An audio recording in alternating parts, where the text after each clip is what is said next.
Hey guys, it's me, Takani, and I'm a feminist. Or at least I was a feminist until I finished researching for this video on feminism. Now I'm an educated feminist, and I'm going to make you one too. The patriarchy. The word alone makes people flinch. Some hear it and imagine angry protest signs. Others think it's an outdated theory from a gender study textbook. But patriarchy isn't a slogan or a conspiracy, it's a system that shapes laws, paychecks, families, and the stories we tell ourselves about what it means to be normal, what it means to be valued. And here's the thing about the patriarchy, it doesn't hurt just women, it hurts everyone living inside of it. Men, women, children, non binary, and transgender people. We all inherit rules that decide whose emotions matter, whose labor counts, and whose safety is negotiable. This first part on my series of feminism is about mapping the system, how it was built, who it benefits, and what it costs us. By the time we get to feminism history in the next part, I want you to already understand why it exists. Because you can't administer the cure if you don't recognize the disease. Chapter 1. Understanding the system. At its simplest, patriarchy means a society organized around male authority politically, economically, culturally, and emotionally. It's a world that assumes power should flow downward from men, and everyone else should adjust. You can see it at the family dinner table and in boardrooms across tons of companies. Who gets served first? Whose words get heard? Who gets interrupted? Who feels responsible for keeping the peace? Most historians trace patriarchy's roots back to the earliest agriculture societies. When humans began settling and farming, land and lineage suddenly mattered. Properties passed down through families, usually to the men, and women were traded off like cattle. Men started creating rules to secure their bloodlines. Control of land meant control of women's reproductive labor. Marriage became a contract, and women's purity was a form of property insurance. None of this started as a grand conspiracy. The earliest written laws, like the Code of Hammurabi, framed women's bodies as something to be owned, managed, and punished. By the time we get to classical Greece and Rome, male citizenship was the default. Once control became the norm, it stopped looking like oppression and started looking like the natural order. Every time society evolves, the patriarchy adapts. When religion lost dominance, the patriarchy hid itself in laws. When laws finally caught up, it reinvented itself through culture. And in today's digital world, it hides itself in algorithms, marketing campaigns, and jokes that seem harmless but still police who gets to be powerful. I mean, think about the phrase man of the house. You train young men to become the man of the house. When the father dies, the son becomes the man of the house. Think about the way we describe leadership traits: assertive, strategic, decisive. They're all masculine, while empathy and emotions are feminine. The patriarchy repackages control as competence and care as weakness. The system stays alive because it offers everyone something. At least it pretends to.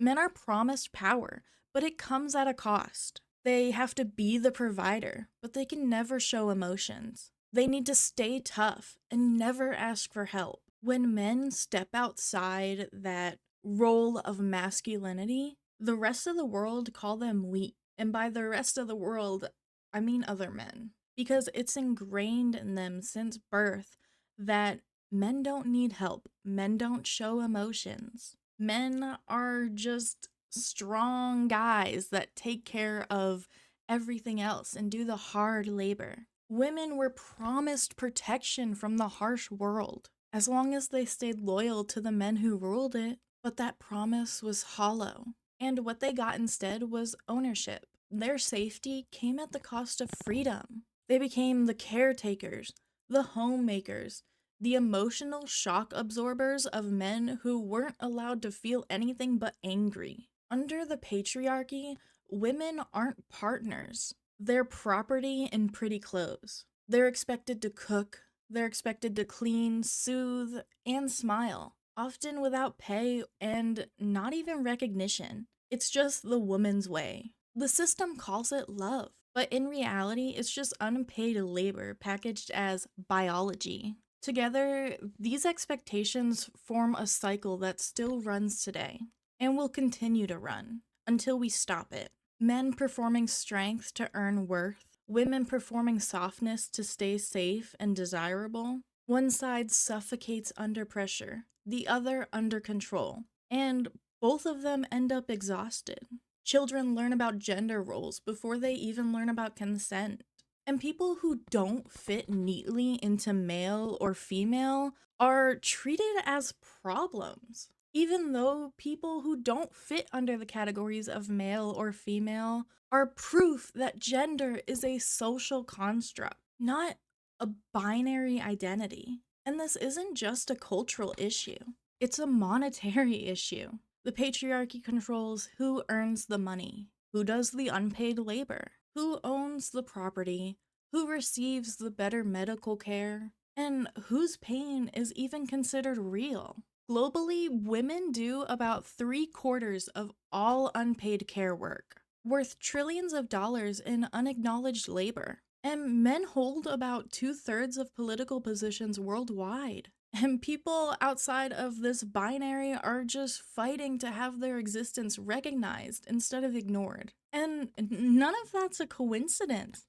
That's a system that's doing exactly what it's designed to do: concentrate power and outsource compassion. The patriarchy isn't just an external hierarchy, it's an internal script. It shapes how we think, what we expect from ourselves, and how we interpret our worth. For men, it whispers, be masculine, control everything, or you're failing. For women, it tells us to be everything to everyone, or you're ungrateful, undeserving of love, just simply not worthy. And for non-binary and transgender people, it just screams pick a side. As for society as a whole, any challenge to this order creates chaos. That's why equality feels so threatening to some people. It doesn't just redistribute money, it redistributes meaning. But feminism doesn't want to replace one ruler with another. It wants to end the idea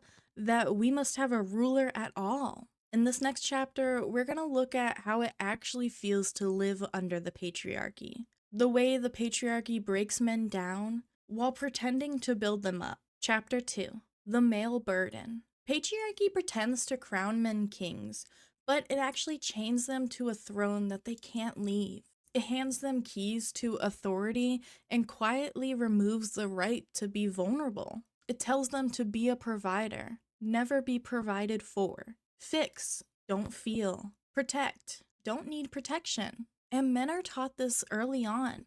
Little boys are praised for their toughness, not their tenderness. A scraped knee earns a walk it off, not a hug. Crying is treated like a contagious weakness. By adolescence, these lessons are ingrained into them. Emotions are for the weak, while silence shows strength. And this cost shows up everywhere. Across the world, men are more likely to die by suicide, more likely to struggle with untreated depression or addiction, and less likely to seek therapy, or help from their peers, or help from those around them. Not because they're biologically fragile, but because they're trained to mistake struggle for strength. When you grow up being told that emotion is a threat to manhood, you start disguising your pain as anger. Rage becomes the only safety outlet left. And so many boys learn early on that violence gets a quicker reaction than tears. It's not inherent aggression, it's emotional illiteracy, and the performance doesn't stop in childhood. In adulthood, that same myth turns tenderness into risk. Men who take paternity leave are called lazy. Men who stay home to raise the kids are pitied and mocked for having a manly wife. If you show too much empathy, well, you're soft. If you work too hard, you're absent. And the box just keeps on shrinking, no matter how successful you look inside of it. Even the rewards of the patriarchy, status, salary, control, they all come with expiration dates. As soon as men lose their job or show any emotional fatigue, the system that idolized them quietly withdraws its affection. Because here's the thing, the patriarchy doesn't love men either. It loves what men produce. Often, feminism gets framed as a threat to men, but it's the first movement that's ever really offered them any relief. It says masculinity can include gentleness. It says being needed and providing doesn't mean you never need anything. It gives you permission to rest, to heal, to parent, to participate in care without any shame. Liberation for men isn't losing power, it's losing performance. When men can finally breathe without proving their worth, the rest of society can breathe too.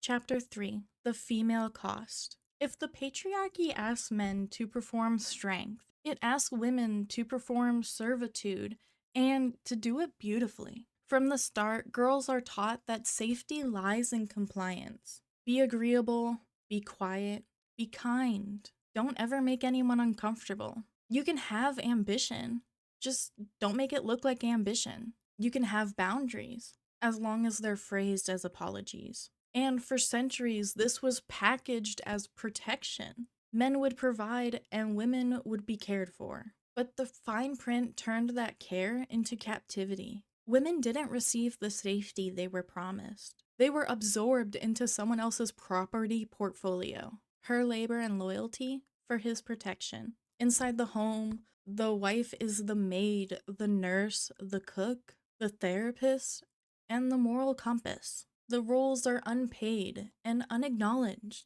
Outside the home, she was the symbol of male success. She was the trophy, polished, polite, presentable. Every act of obedience was rebranded as virtue. The world called it love.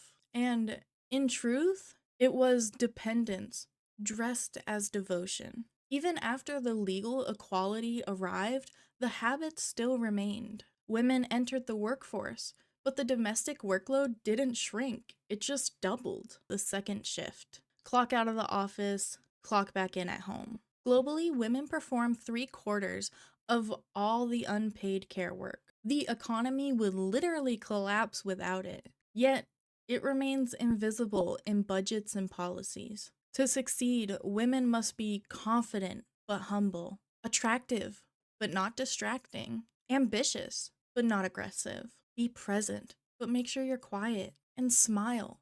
Always smile, because likability is all we have. And the beauty industry, it runs on that tension, selling solutions to insecurities that it created. And when women pushed back on this, the backlash was constantly dressed with reasons. You're too emotional, you're overreacting, and you already have equality. What more could you possibly want? What more do we want? We want safety, we want respect, we want rest, and we want the right to exist without constant negotiation. Feminism isn't about making women untouchable. It's about making them undeniable. It says caregiving is valuable labor. It says that beauty is optional, not an obligation. It says that love is a partnership, not eternal servitude. The patriarchy told women they're fragile. Then it spent centuries testing our endurance. And somehow, women are still here. They're raising families, they're organizing revolutions, and they're still being told to calm down. And if that's fragility, that's the strongest kind I've ever seen. The patriarchy shapes adulthood, but it starts recruiting long before then. The next victims are the ones that are still learning what the world is even about: children. Let's look at how early this gets ingrained into them and what it costs the next generations. Chapter 4: The Children in the Middle. Patriarchy doesn't even wait until you're born before it starts training you. It begins right in the woman's womb. From the moment a pregnancy is announced, The world starts dividing colors, toys, and futures. Blue is for bravery, and pink is for beauty. There are many workshops built for boys, and many kitchens built for girls. On the surface, it looks harmless, even cute, until you realize that it's just social programming, disguised as playtime. By age 6, studies show that children already describe strength and intelligence as boy traits. Many girls are doubting their own smarts, even when they outperform boys in the classrooms. And that doubt, it's not biology, it's the inherited messaging from growing up in a world run by the patriarchy. Adults praise boys for what they do. You're so strong, you're so fast, you built that. And then they praise girls for how they are. You're so pretty, you're so nice, you're so mature. Two different currencies of worth, handed out before kindergarten. Boys learn that feelings are suspicious, and girls learn that compliance is survival. When a boy cries or is weak, someone has to joke that he's behaving like a girl. When a girl asserts herself, she's warned that she'll scare the boys away. These small phrases become ingrained in them. They're the foundation of the inequality. And then there's the media. Children grow up watching cartoons where male characters lead adventures and women decorate them. Even in kids' books, male characters outnumber women almost 2 to 1. And the heroine who exists are usually defined by empathy or beauty, not their ambition, not their strength. It's not representation, it's rehearsal. Teen boys wrestle with the pressure to prove toughness through risk and dominance. Teen girls internalize surveillance, social media, body image, the constant comparison to filtered ideals, and those that are non-conforming are often just targets. And these same playgrounds that reward conformity grow into adult institutions that reward obedience. The patriarchy doesn't just build men and women, it manufactures the mold that both will struggle to fit in for the rest of their lives. And unless that mold is broken early, every generation just polishes the same old chains. And education is a place where we can start to rewrite this. When classrooms teach empathy, consent, and emotional vocabulary alongside math and reading, kids learn that feelings aren't weakness, they're signals. When fathers take paternity leave and teachers challenge stereotypes, children see that care isn't gendered. If we change the story early enough, the next generation won't have to unlearn as much as we did. Chapter 5: The Nonbinary Cost. If patriarchy depends on tidy categories, then people who live outside man or woman are the system's biggest problem. Non-binary, transgender, and gender-expansive people prove that gender isn't a fixed destination, it's a landscape. But instead of curiosity, the system responds with punishment. Legal documents demand checking boxes. Bathrooms become battlegrounds. Healthcare is rationed through prejudice. And violence, both physical and political, are justified by pretending that difference is danger. And this hostility isn't new. Before colonization, many indigenous cultures across the world recognized more than two genders, two spirits, two identities. Gender diversity was woven into community life until Western imperialism arrived with its binary worldview. Colonizers didn't just steal land, they stole language. They erased entire vocabularies for describing gender. And that erasure still echoes in modern policy and religion. For transgender and non-binary people, patriarchy is a daily negotiation of visibility. If you're too visible, you risk violence. If you're too hidden, you risk being erased. And both are dehumanizing. Survival itself becomes activism. Yet these communities are also laboratories of liberation. They show the rest of society what freedom from gender roles could look like. clothes as expression, not evidence, pronouns as truth, not threat, bodies as homes, not prisons. Every time someone lives authentically outside of the binary, they remind us that the patriarchy's rules are just choices, not laws of physics or biology. And the data agrees. When environments affirm gender diversity, schools with inclusive policies, workplace with chosen name respect, mental health outcomes improve dramatically. Acceptance literally saves lives. Feminism, if it wants to live up to its promise, has to be expansive enough to include their fight. Because you can't dismantle hierarchy while leaving parts of it intact. The liberation of women, men, and everyone beyond those categories are not separate struggles, they're chapters of the same story. And the patriarchy isn't colorblind either. It was spread through conquest, written in laws that divided people by race as efficiently as gender. And to understand the full picture, we have to talk about the power at the intersection of skin and sex. Chapter 6: Race, Colonization, and Power. The patriarchy didn't spread by accident. It didn't just pop up all over the world on its own. It traveled through the empire, packed neatly alongside religion, commerce, and conquest. When European colonial powers expanded across the world, they exported their own social order. White men as rulers, white women as moral enforcers, and everyone else as labor or knickknacks on the shelf for racist white people to pull out their "I'm not racist, I have a black friend." This isn't just about race and gender, it's about control disguised as civilization. In pre-colonial societies, gender roles were often flexible.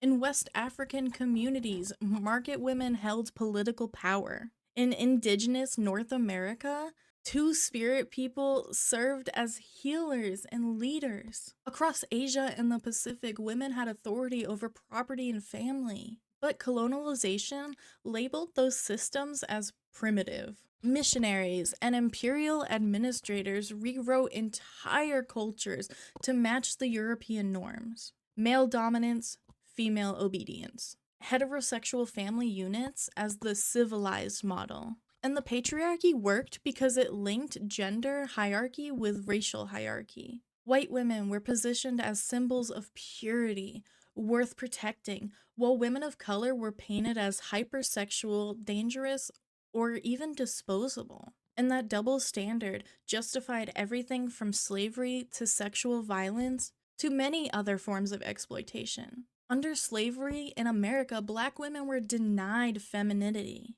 They were used as workers and breeders, stripped of the protection that white womanhood supposedly guaranteed. Modern racism and sexism work as a team. You can see it in the pay gaps that widen when you add race. You can see it in the beauty standards that glorify Eurocentric features. And in media that still tokenizes diversity by centering whiteness. Globally, women of color earn 50% less than white men in the same roles. And it's not only about economics, it's about safety and credibility. Black women in the US are 3 times more likely to die in childbirth than white women. Indigenous women in Canada and the US face some of the highest rates of violence and disappearance, often met with silence and inaction. Asian women report harassment, both hypersexualized and demeaning. A reminder that exotic is not a compliment, and this is why intersectionality matters.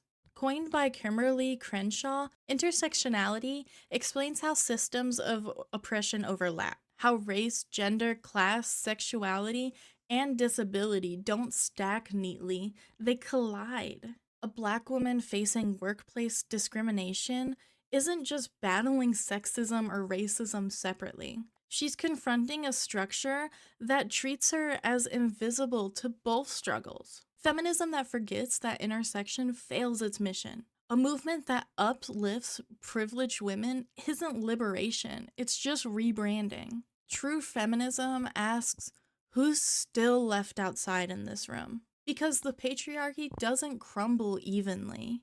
It falls hardest on those already standing outside the lines. And outside those lines are where the most powerful ideas often begin. Black feminism gave us the language for intersectionality. Post-colonial feminism exposed the violence of cultural rescue missions. Indigenous feminism redefined resistance as restoration of land, language, and life. These thinkers didn't expand feminism for prestige. They expanded it for survival. Because without race, there is no honest feminism, only selective empathy. Chapter 7, Why We Need Feminism Now. Every generation is told the same thing. You don't need feminism anymore. And every generation proves that that statement is false within a decade. Here's what the data actually says. Globally, women still earn roughly 77 cents for every dollar earned by men. 1 in 3 women experience gender-based violence. More than 120 million girls are still out of school. And gender-diverse people face discrimination, harassment, and legal erasure from most countries on Earth. So no, the work isn't done. But let's look beyond the numbers. Feminism isn't just a campaign for fairness. It's a repair manual for humanity. It's about emotional honesty, economic justice, and shared well-being. The patriarchy promised stability, and yet it only delivered exhaustion. And feminism asks, what if stability came from compassion instead of control? When women have access to education and safety, communities thrive. When men are freed from emotional repression, relationships deepen. When non-binary and transgender people are respected, creativity expands. And when people of color are given an equal platform, the world just gets richer. Feminism isn't a zero-sum game. It's collective maintenance. And it's practical. Countries with higher gender equality score higher on measures of happiness, lower on corruption, and higher gross domestic income. The corporations with more women in leadership outperform those without. Societies that empower women and the LGBTQIA+ communities are more peaceful. And that's not ideology. That's evidence. But feminism isn't just about metrics. It's about meaning. It's the quiet revolution that every human being should be allowed to feel safe in their own skin, to love without fear, to speak without being silenced, and to rest without guilt. The patriarchy built walls around all of that. And feminism is providing the ladders until we can break down all of those walls. The reason we still need feminism now is simple. Every time progress moves forward, backlash follows. Online harassment spikes whenever women speak about power. Legislations roll back reproductive rights. Tradwife trends romanticize domestic submission as empowerment. History repeats itself, not because we forget, but because we ignore the downfalls. And feminism is the cure. Feminism keeps improving. It's becoming more inclusive, more global, and more honest about its own blind spots. So if you hear anyone ever ask, why do we still need feminism? The answer is because we still need to breathe freely. Because equality isn't a one-time victory. It's a lifelong maintenance plan for civilization. We've seen who the patriarchy serves and who it breaks. We've traced its roots, its reach, and the reason it still survives. And now we know the why, the how, and the who. And that means we're ready to start the real fight, to undo it. Chapter 8, Common Myths and Modern Noise. Feminism sure collects a lot of misunderstandings. Every few years, the same talking points resurface, like bad pop songs, remixed louder and still off key. So before we end this video, let's clear the static. Feminism hates men. No, it hates the conditions that hurt women and men. It challenges a system that tells boys they're only as good as their paycheck, and men that they must trade affection for control. When men heal, Feminism celebrates. When men suffer, feminism grieves. What feminism hates is cruelty dressed as culture. We already have equality. Ask any woman who's ever been talked over in a meeting, paid less for the same job, or followed home at night. Ask any transgender person fighting for basic health care, or any man mocked for being a stay-at-home dad, or even just called a babysitter instead of a father. Equality on paper is not equality in practice. The world has policies. It still needs progress. Feminism is Western. That myth is as colonial as it sounds. Feminism has always existed everywhere. It's in indigenous matriarchies, in African liberation movements, in Latin American protests. Wherever people demand dignity, feminism speaks the local language. The only thing Western about feminism is the tendency to pretend it invented the idea of fairness. Feminism divides society. Actually, it repairs it. Anti-harassment laws, equal pay policies, and family leave programs didn't tear societies apart. They made them safer, fairer, and more livable. The Violence Against Women Act didn't destroy families. It stopped them from being destroyed by abuse. Equality builds community. Oppression only ever builds resentment. Modern feminism ignores men's issues. Wrong.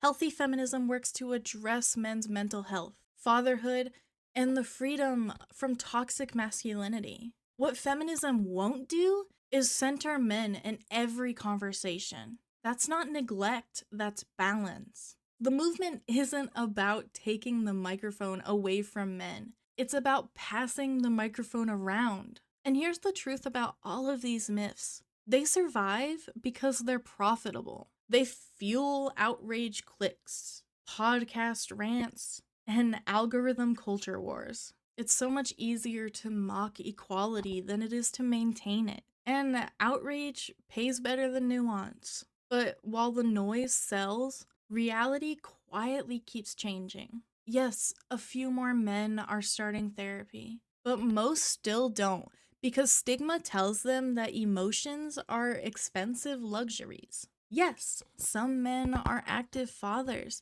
but only about a quarter are consistently present in their child's lives. And usually because the mother holds that space open for them. The burden of care is still overwhelmingly gendered. Women still do most of the parenting, most of the household labor, and most of the emotional management that keeps families from collapsing. The reality isn't a feel-good montage, it's maintenance held together by women's unpaid effort. And yet, awareness is growing. More people are calling out imbalance for what it is. More women are refusing to apologize for their ambition. More young people are living outside the binary without apology. Feminism isn't dying, it's maturing. The backlash just proves that it's working. Chapter 9, The Work Ahead. Once you see the system for what it is, you can't unsee it. The question becomes, how can we start to repair this damage? Where do we go from here?